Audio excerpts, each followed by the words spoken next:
बोलो गुरुदेव भगवान की जय। प्यारे कृष्ण कन्हैया लाल की जय। श्री अग्नि महापुराण अध्याय 239। श्री राम का राजधर्म विचार।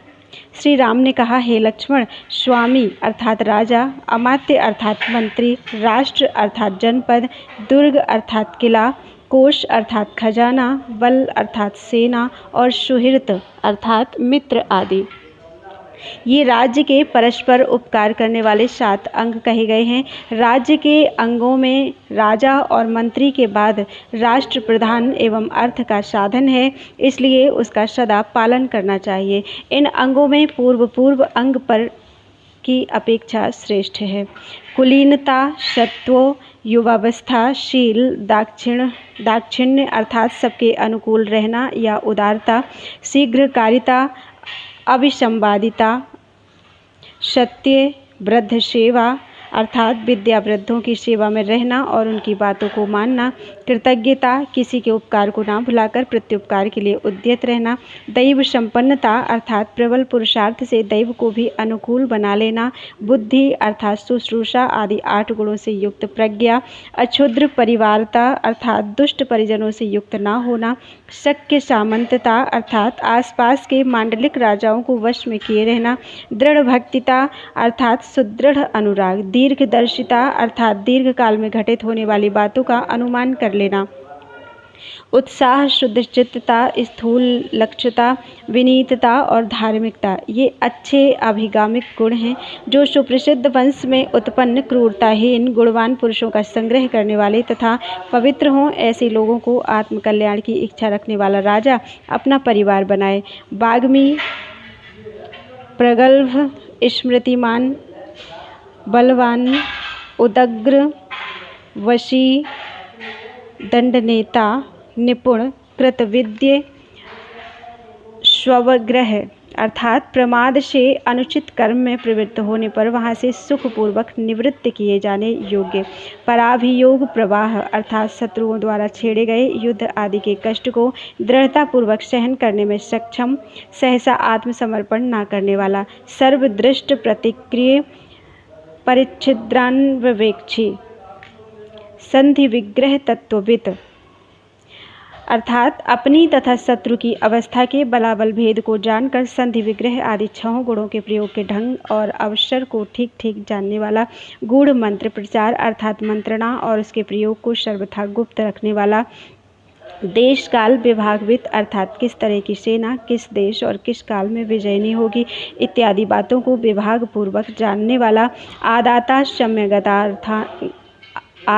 सम्यग अर्थानाम अर्थात प्रजा आदि से न्यायपूर्वक धन लेने वाला, विनियोक्ता अर्थात धन को उचित एवं श्रेष्ठतम कार्य में लगाने वाला, पात्रविद अर्थात सत्पात्र का ज्ञान रखने वाला, क्रोध, लोभ, भय, द्रोह, स्तंभ अर्थात मान और चपलता बिना विचारी कार्य कर बैठना, इन दोषों से दूर रहने वाला, परोपताप अर्थात दूसरों को पीड़ा देना, पैशून्य अर्थात चुगली करके मित्रों में परस्पर फूट डालना, मात्सर्य अर्थात दाह, ईर्ष्या अर्थात दूसरों के उत्कर्ष को न सह सकना और अनृत अर्थात असत्य भाषण, इन दुर्गुणों को लांघ जाने वाला, वृद्ध जनों के उपदेश को मानकर चलने वाला, सुलक्षण अर्थात मधुरभाषी, मधुर दर्शन, गुणानुरागी अर्थात गुणवानों के गुणों पर रीझने वाला तथा मितभाषी अर्थात नपी तुली बात कहने वाला राजा श्रेष्ठ है।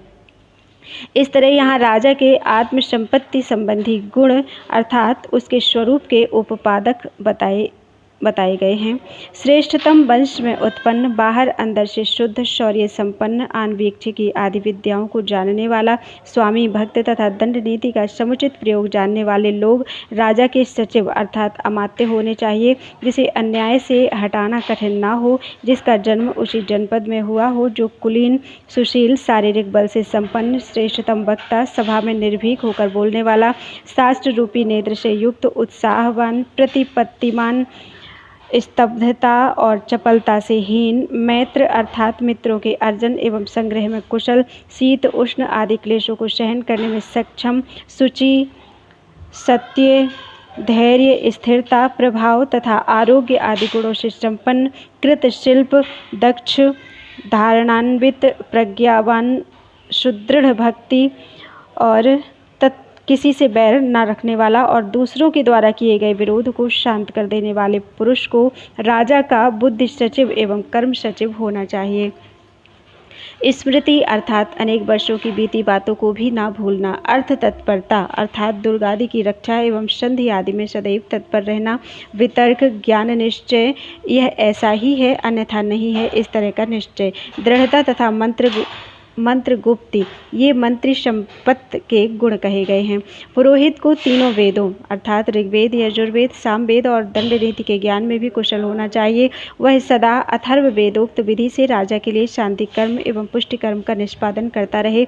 बुद्धिमान राजा तत्तद विद्या के विद्वानों तथा उन अमात्यों के शास्त्र ज्ञान तथा शिल्प कर्म इन दो गुणों की परीक्षा करनी चाहिए। यह परोक्ष या आगम प्रमाण द्वारा परीक्षण है।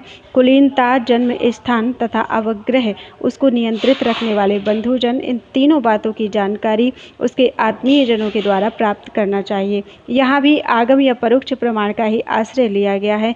परिकर्म में दक्षता विज्ञान और धारेष्णुता इन तीन गुणों की भी परीक्षा करनी चाहिए। प्रगल्भता प्रतिभा वाग्मिता तथा सत्यवादिता इन चार गुणों को बातचीत के प्रसंगों में स्वयं अपने अनुभव से जाने।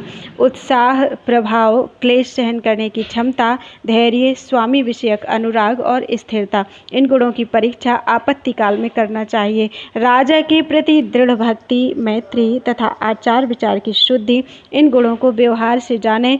आसपास एवं पड़ोस के लोगों से बल सत्व आरोग्यशील अस्तब्धता तथा अचापल्य इन गुणों को जाने। बैर न करने का स्वभाव भद्रता तथा क्षुद्रता को प्रत्यक्ष देखकर जाने। जिसके गुण और बर्ताव प्रत्यक्ष नहीं है उसके कार्यों से सभी जगह उनके गुणों का अनुमान करना चाहिए।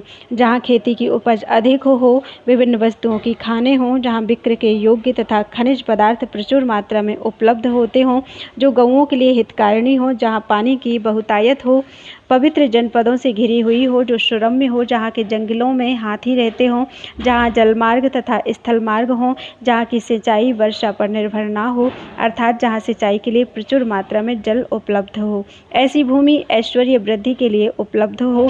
ऐसी भूमि ऐश्वर्य वृद्धि के लिए प्रशस्त मानी गई है। जो भूमि ककरीली और पथरीली हो, जहाँ जंगल ही जंगल हों, जो सदा चोरों और लुटेरों के भय से आक्रांत हों, जो रुक्ष हों, जहाँ के जंगलों में कांटेदार वृक्ष हों तथा जो हिंसक जंतुओं से भरी हो, वह भूमि नहीं के बराबर है।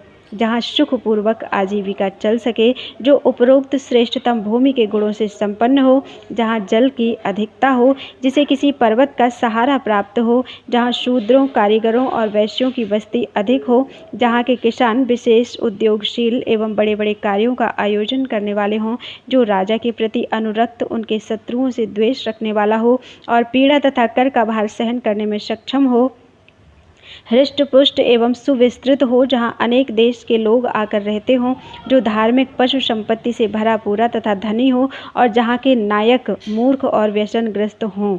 ऐसे जनपद राजा के लिए प्रशस्त कहा गया है। मुखिया मूर्ख और व्यसनी हो तो वह राजा के विरुद्ध आंदोलन नहीं कर सकता।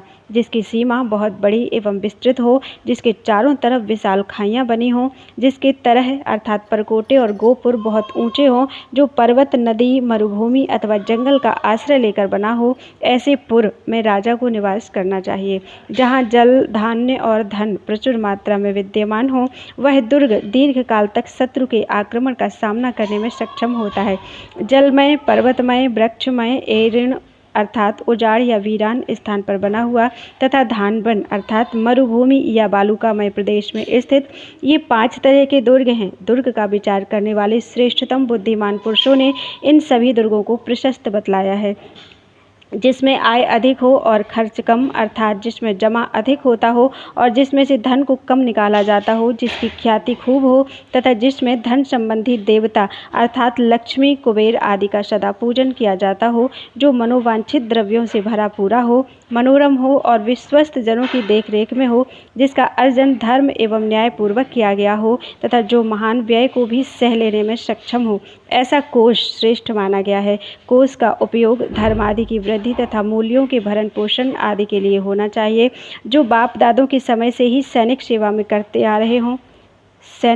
करते आ रहे हों, वश में रहते अर्थात अनुशासन मानते हों, संगठित हों, जिनका वेतन चुका दिया जाता हो, बाकी न रहता हो, जिनके पुरुषार्थ की प्रसिद्धि हो, जो राजा के अपने ही जनपद में जन्मे हों, युद्ध कुशल हों और कुशल सैनिकों के साथ रहते हों, विविध तरह के अस्त्र शस्त्रों से संपन्न हों, जिन्हें विविध तरह के युद्धों में विशेष कुशलता प्राप्त हो तथा जिनके दल में बहुत से योद्धा भरे हों, जिन सैनिकों द्वारा अपने सेना के घोड़े और हाथियों की आरती उतारी जाती हो, जो परदेश निवास, युद्ध संबंधी आयाम तथा विविध तरह के क्लेश सहन करने के अभ्यासी हों तथा जिन्होंने युद्ध में बहुत श्रम किया हो, जिनके मन में दुविधा ना हो तथा जिनमें अधिकांश क्षत्रिय जाति के लोग हों, ऐसी सेना या सैनिक दंड नीति वेत्ताओं के मत में श्रेष्ठ है। जो त्याग अर्थात अलोभ एवं दूसरे के लिए बस कुछ उत्सर्ग करने का स्वभाव, विज्ञान तथा सत्व, इन गुणों से संपन्न, महापक्ष, प्रियंबद, आयतिक्षम अर्थात सुस्थिर स्वभाव होने के कारण भविष्य काल में भी साथ देने वाला, अद्वैध अर्थात दुविधा में न रहने वाला तथा श्रेष्ठतम वंश में उत्पन्न हो, ऐसे पुरुष को अपना मित्र बनाए।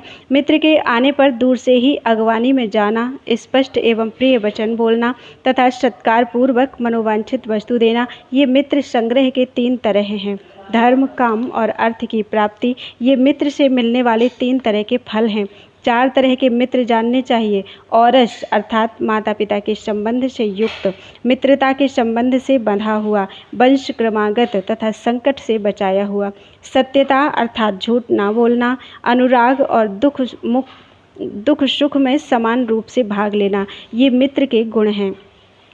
अधुना मैं अनुजीवी अर्थात राजसेवक जनों के बर्ताव का वर्णन करने जा रहा हूँ। सेवकोचित गुणों से संपन्न पुरुष को राजा का सेवन करना चाहिए।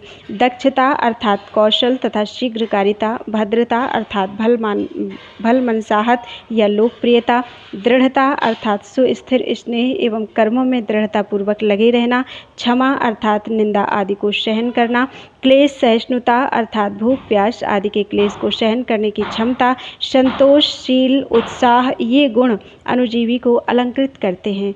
सेवक यथा समय न्यायपूर्वक राजा की सेवा करना चाहिए। दूसरे के स्थान पर जाना, क्रूरता, उद्दंडता या असभ्यता और ईर्ष्या, इन दोषों को छोड़ देना चाहिए। जो पद या अधिकार में अपने से बड़ा हो, उसका विरोध करके या उसकी बात काटकर राजसभा में ना बोले। राजा के गुप्त कर्मों तथा मंत्रणा को कहीं प्रकाशित नहीं करना चाहिए। सेवक को अपने प्रति स्नेह रखने वाले स्वामी से ही जीविका प्राप्त करने की चेष्टा करनी चाहिए। जो राजा विरक्त हो, सेवक से घृणा करता हो, उसको सेवक छोड़ देना चाहिए। यदि राजा अनुचित कार्य में प्रवृत्त कर्म में संलग्न हो तो उसमें उसका साथ देना, यह थोड़े में बंधु मित्र और सेवकों का श्रेष्ठ आचार बतलाया गया है। राजा मेघ की भांति समस्त प्राणियों को आजीविका संप्रदान करने वाला हो। उसके यहाँ आय के जितने साधन हों, उन सब पर वह विश्वस्त एवं जांचे परखे हुए लोगों को नियुक्त करना चाहिए। जिस प्रकार सूर्य अपनी किरणों द्वारा पृथ्वी से जल लेता है, उसी तरह राजा उन अयुक्त पुरुषों द्वारा धन ग्रहण करता है जिन्हें उन कर्मों के करने का अभ्यास तथा यथार्थ ज्ञान हो, जो उपधा द्वारा शुद्ध प्रमाणित हुए हों तथा जिनके ऊपर जाने समझे हुए गणक आदि करण वर्ग की नियुक्ति कर दी गई हो तथा जो उद्योग से संपन्न हो, ऐसे ही लोगों को संपूर्ण कर्मों में अध्यक्ष बनाए। खेती, व्यापारियों के उद्योग में आने वाले स्थल और जल के मार्ग, पर्वत आदि, दुर्ग, सेतुबंध, कुंजर बंधन, सोने चांदी आदि की खाने, वन में उत्पन्न सार, दारू आदि की निकासी के स्थान तथा शून्य स्थानों को बसाना, आय के इन 8 द्वारों को अष्टवर्ग कहते हैं। अच्छे आचार व्यवहार वाला राजा इस अष्टवर्ग की निरंतर रक्षा करता है। आयुक्त अर्थात रक्षाधिकारी, राजकर्मचारी, चोर, शत्रु, राजा के प्रिय संबंधी तथा राजा के लोभ, इन 5 से प्रजाजनों को 5 तरह का भय प्राप्त होता है। इस भय का निवारण करके राजा उचित समय पर प्रजा से कर ग्रहण करना चाहिए। राज्य के 2 भेद हैं, बाह्य और आभ्यंतर। राजा का अपना शरीर ही आभ्यंतर राज्य है तथा राष्ट्र या जनपद को बाह्य राज्य कहा गया है। राजा को इन दोनों की रक्षा करनी चाहिए। जो पापी राजा के प्रिय होने पर भी राज्य को हानि पहुंचा रहे हैं वे दंडनीय हैं। राजा उन सभी को दंड दे तथा विष आदि से अपनी रक्षा करे। स्त्रियों पर, पुत्रों पर, शत्रुओं पर कभी विश्वास नहीं करना चाहिए। इस प्रकार महापुराणों में श्रेष्ठ श्री विष्णु वामपाद स्वरूप कृष्ण द्वैपायन भगवान व्यास कृत अग्नि महापुराण अंतर्गत आगत विषयों का विवेचन संबंधी 239वां अध्याय पूरा हुआ। बोलो वृंदावन बिहारी लाल की जय।